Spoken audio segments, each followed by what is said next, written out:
Hi అండి, అందరికీ నమస్తే. వెల్కమ్ టు ఈ అమ్మ చేతి వంట. ఈరోజు రెసిపీ ఏంటంటే పప్పు సాంబార్ అండి. పెసరపప్పుతో కందిపప్పుతో రెండు చేసిన సాంబార్. ఈ సాంబార్ అంటే ఇడ్లీ, దోశ, వడ, బోండాకైతే సూపర్ అంటే సూపర్ టేస్టీగా ఉండే కాంబినేషన్ అండి. ఈ సాంబార్ అయితే ఎలా చేసుకోవాలో ఈ వీడియోలో అయితే మనం చూసేస్తామండి. ఈ సాంబారు ఇడ్లీ, దోశలోకి చేసుకున్న ఒక్కసారి ఈ విధంగా చేసినారంటే చాలా అంటే మళ్ళీ అయితే ఇదే టైప్లో అయితే చేస్తూ ఉంటారు. అంత టేస్టీగా ఉంటుంది ఈ సాంబారు. ఇక్కడ నేనైతే 1/2 kg వరకు అయితే కందిపప్పు ప్లస్ పెసరపప్పు అయితే తీసుకున్నాను. బాగా మనం ఉడికించడానికి ముందే 10 నిమిషాల ముందే అయితే వాష్ చేసుకొని అయితే పప్పు అయితే నానబెట్టి అయితే ఉంచుకోవాలి. ఇందులో ఒక 4 టమాటాలు అయితే ముక్కలు కట్ చేసి వాష్ చేసి అయితే వేసుకున్నాను. అదేవిధంగా ఒక 3 పచ్చిమిర్చి కూడా అయితే వేసుకున్నాను.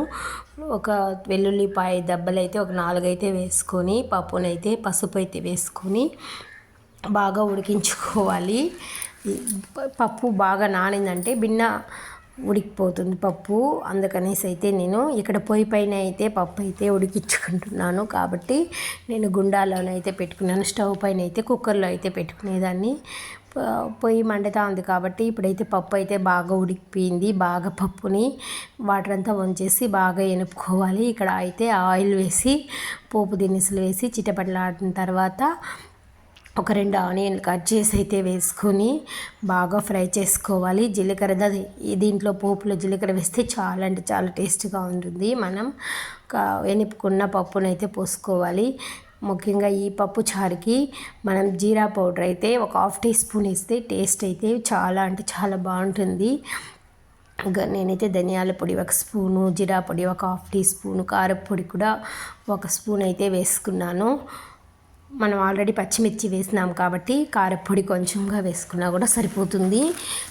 బాగా పచ్చి వాసన పోయేంత వరకు అయితే సాంబార్ని అయితే ఉడికించుకుంటే టేస్టీ అయిన సాంబారు చాలా అంటే చాలా బాగుంటుంది. ఈ సాంబారు నెక్స్ట్ డే వరకు కూడా బాగా ఉడికి పెడితే అయితే ఉంటుంది. అంత టేస్టీగా ఉంటుంది. ఇడ్లీలోకి, సాంబార్, దోశలోకి, వడ, బోండాలోకి అయితే చాలా అంటే చాలా బాగుంటుంది. తప్పకుండా మీరు ట్రై చేయండి. ఎలా వచ్చిందో నాకైతే కామెంట్ చేయండి. ఈ వీడియో నచ్చిందంటే ఒక లైక్ చేయండి. మీ ఫ్రెండ్స్ అండ్ రిలేటివ్స్కి షేర్ చేయండి.